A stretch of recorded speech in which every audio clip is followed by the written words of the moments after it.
Hey everyone, welcome back to Walking with Jesus Daily. We are in day 133. We have just finished the Sermon on the Mount, the Beatitudes, the greatest lesson ever taught. What it looks like to be a follower of Jesus, what it looks like to be a part of the kingdom of God. We've just finished a teaching that's quite difficult, and I was reminded this morning when I was getting ready reminded of the crowd that Jesus was teaching were a bunch of his followers. So he is teaching this lesson of the broad and narrow way, and of those who will enter the kingdom of heaven and those who will not, and those who will follow false teachers and those who will not. It's already the few that is following him, and he's telling them,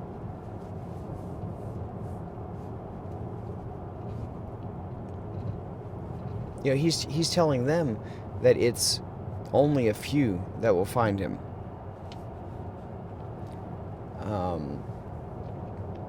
That would be like Jesus visiting the church on a Sunday morning and saying, most of you are on a superhighway that doesn't lead to me at all. But there's a few of you sitting here in church. And the people sitting in church would be like, he's got to be talking about the world that's not at church right now. The whole world that's going on that's doing their own thing. But the audience he was teaching were people that were following him, disciples. People that were following him. And was he speaking to them and about them, or was he speaking these words so that they could use and go and teach his words to other people in other places? Probably yes to all of the above. But it doesn't matter. We have his words of truth.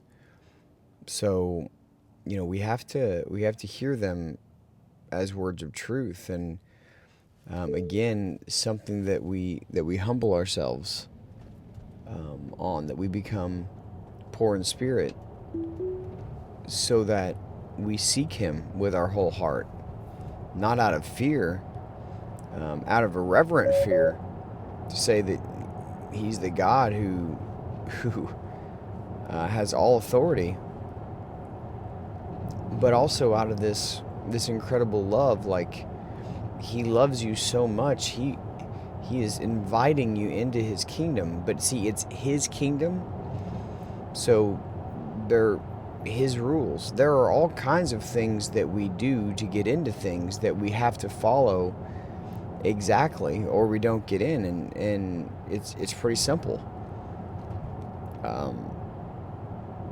If you're trying to qualify for a certain job, or you're trying to get into school, or whatever it might be, if you haven't done the things that are on the list of things to do to get in, your application doesn't even get looked at. I mean, that's the bare minimum. You know what I mean? We understand that as humans. In a spiritual side of things, we can't always think of God and his rewards as just freebies handed out to whoever gave the old college effort. That's not what God's kingdom looks like. His kingdom is special. His kingdom is above all.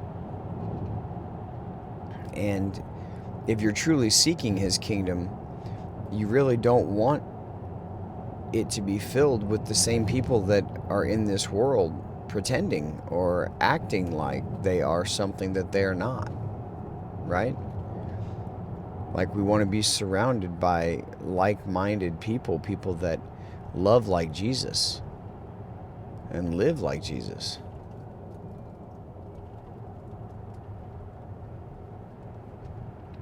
So let's dig into what's next. I am slightly bothered, and forgive me, I will look this up and know for sure, because in Matthew chapter, what we're going into next is Matthew chapter 8, starting in verse 5, and then Luke 7, starting in verse 1 through 10, in Matthew 8, 5 through 13. This is a brilliant, incredible story that we're just hopping right into. And I feel like we haven't even had time to digest what we've really studied in the Beatitudes. And I'd like to take like another week and just review it again. I mean, just going over how to pray, just going over what it looks like to be a part of the kingdom, just going over what it looks like to not be anxious, or where your treasure is, or how to treat your enemies, or how precious your promises are, or your marriage, or there's just so much. There's so much. But we will hit on some of these things again, and I tried to spread it out where we could kind of go through it in depth a bit at a time. Maybe not everybody likes picking every word apart, but I do really enjoy peeling back the words of Jesus. The amount of depth that there is to every sentence is truly transformational. But anyway, my issue is, if I made a mistake, please forgive me. It doesn't follow this in the books that I've read, and actually, what I'm going to do real quick is just pause this recording so I can go right back into it. Okay, so I'm back. I just did a double check, so I wanted to make sure that I didn't miss something. Because when we go to Matthew chapter 8, it starts in verse 1 with, after he came down from teaching on the hillside, massive crowds began following him. But in all the versions that I have that are in chronological order, the next portion that's in chronological order starts in verse 5. So we will follow this along, and I'll keep track of if I've already taught on the first 4 verses or if that's something else. I don't know. Anyway, we'll continue on today. So now please be in prayer. Please carefully pray for humility. That's another story for another time. And let's see what we got today. When he had entered Capernaum, when Jesus was done teaching, the next thing he did apparently was enter into Capernaum.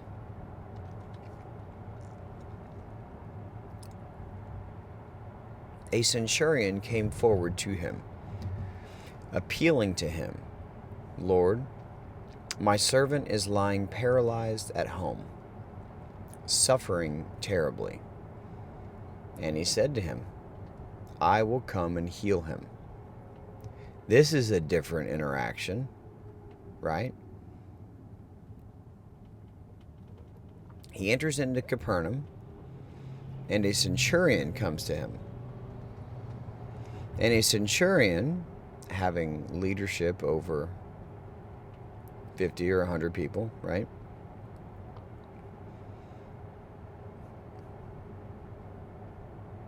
Comes to him.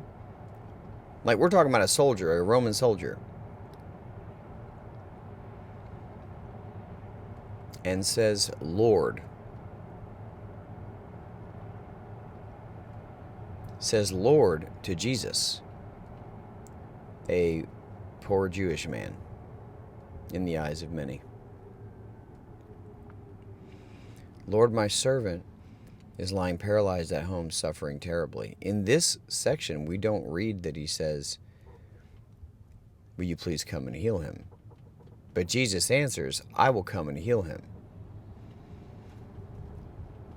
Is it because Jesus knew the reply of the centurion, of the heart of the centurion, and he knew the answer was going to be so that there would be this story? But the centurion replied, "Lord, I am not worthy to have you come under my roof. But only say the word, and my servant will be healed." He says, "My home is not a place where you need to be. I'm not worthy of you being in my home. But I do believe that if you simply speak the word, if you know that my servant is ill, and you speak the word that he'll be healed, I know and believe that he will be."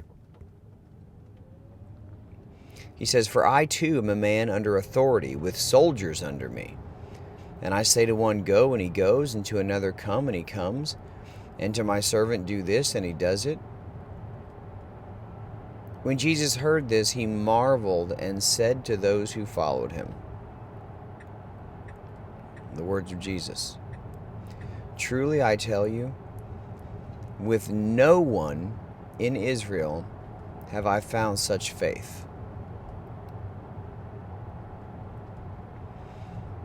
In other words, this centurion has greater faith than every Jewish person that I have met. This Gentile has more faith than every Jewish person that I have met in all of Israel.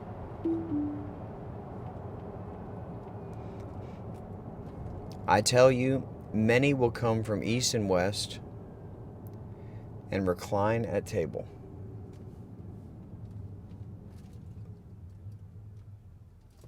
with Abraham, Isaac, and Jacob in the kingdom of heaven." Who were Abraham, Isaac, and Jacob?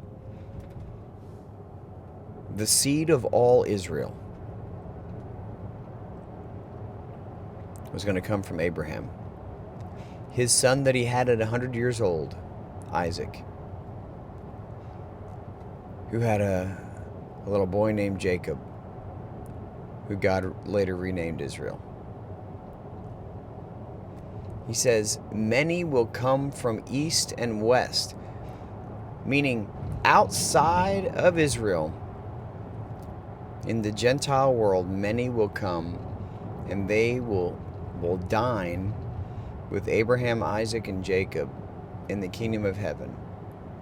While the sons of the kingdom, those who God specifically picked, the Jews,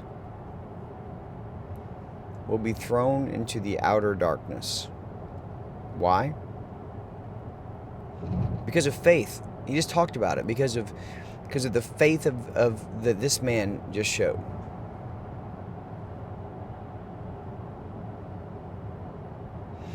It says, in that place, there will be weeping and gnashing of teeth. Now, this is interesting because this is, literally right after we have the words of Jesus teaching about a tree being known by its fruit, and a tree that does not bear fruit or bears bad fruit gets thrown into the fire.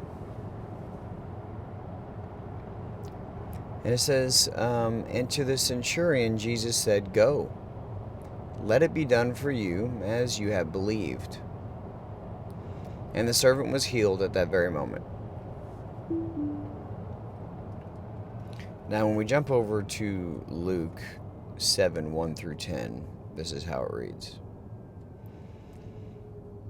After he had finished all his sayings in the hearing of the people, he entered Capernaum.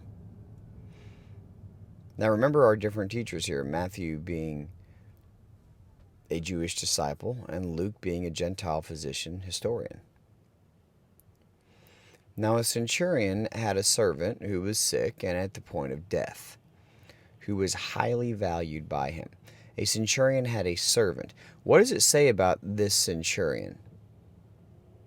It says that he cared about his people, that he loved even his servants, and he wanted them to be well and to be okay. It says, when the centurion heard about Jesus, he sent to him elders of the Jews, asking him to come and heal his servant. And when they came to Jesus, they pleaded with him earnestly, saying, "He is worthy to have you do this for him." Who came? He sent to him elders of the Jews. Hold on a second. This is a different story. Just keep reading. Elders of the Jews, asking him to come and heal his servant. When they came to Jesus, they pleaded with him earnestly, these elders of the Jews, saying, "He is worthy to have you do this for him, for he loves our nation. He loves Israel. And he is the one who built us our synagogue."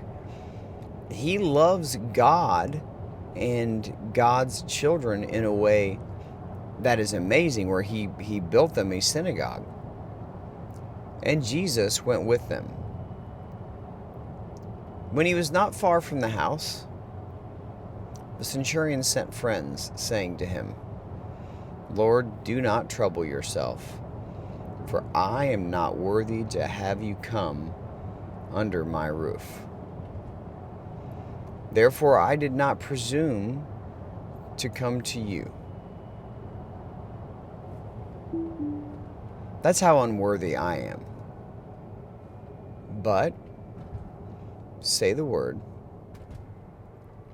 and let my servant be healed. Now you say, hold on, that's not how Matthew told the story. Well, if we look at it truly as the story that it is, and as we read the Bible and we see the Bible written as it's actually written, the stories are the same. How we got to the point in the story that we are, where these words are spoken, and who is the person that actually said the words, is the same. When servants are sent as to do something, they are sent as that person.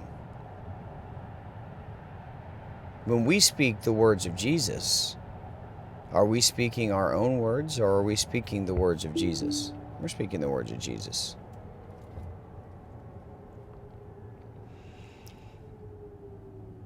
He says, but say the word, and let my servant be healed. For I too am a man set under authority, with soldiers under me. And I say to one, go, and he goes, and to another, come, and he comes, and to my servant, do this, and he does it. When Jesus heard these things, he marveled at him, and turning to the crowd that followed him, said, I tell you, not even in Israel have I found such faith. And when those who had been sent returned to the house, they found the servant well.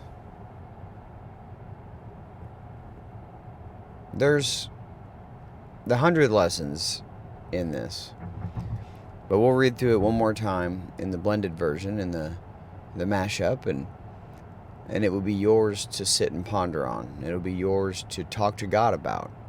It'll be yours to wonder about and allow God to answer. It says, after he had finished all his sayings in the hearing of the people, he entered Capernaum. Jesus continued on in his mission and was led by the Spirit wherever God sent him, said whatever God gave him to say, healed in the ways that God intended for him to heal. Now a centurion had a servant who was sick and at the point of death, who was highly valued by him. When the centurion heard about Jesus,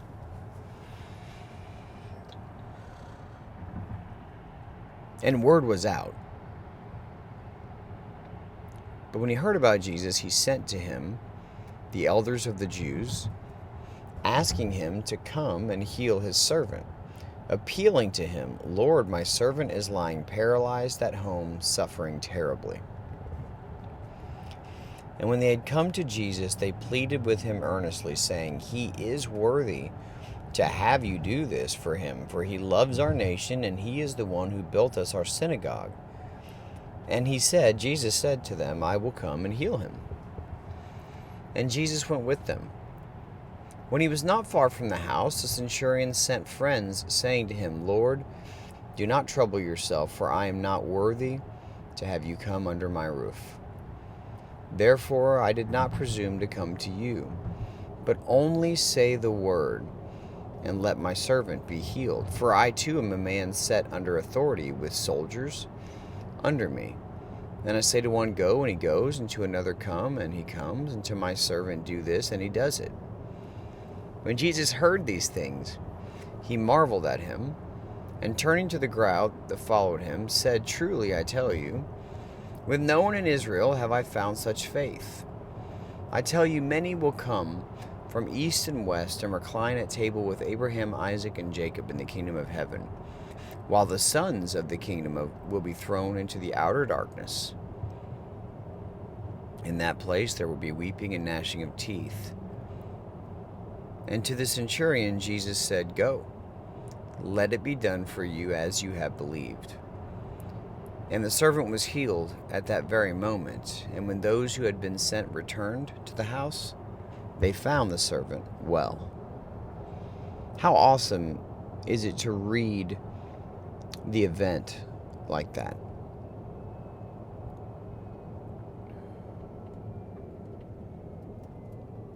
May we have a faith that is like this. But see, we get to have it in such a different way, right? We get to have a faith of Jesus being in us and with us constantly. We get the hope of eternity with Him. We get to love people and pray over people in amazing new ways. And God still heals. That hasn't changed.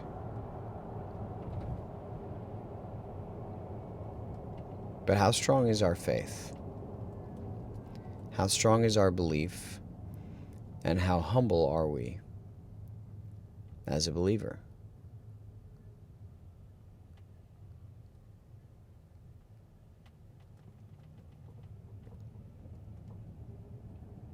This story has me thinking a lot. Would I proudly invite Jesus into my home, thinking that's the place He would want to be?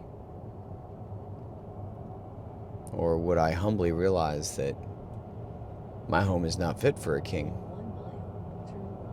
The Son of God should not be in that place.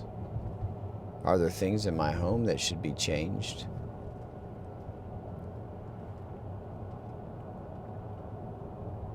Do I have the faith that says, I believe that you hear me and that you can do anything from anywhere,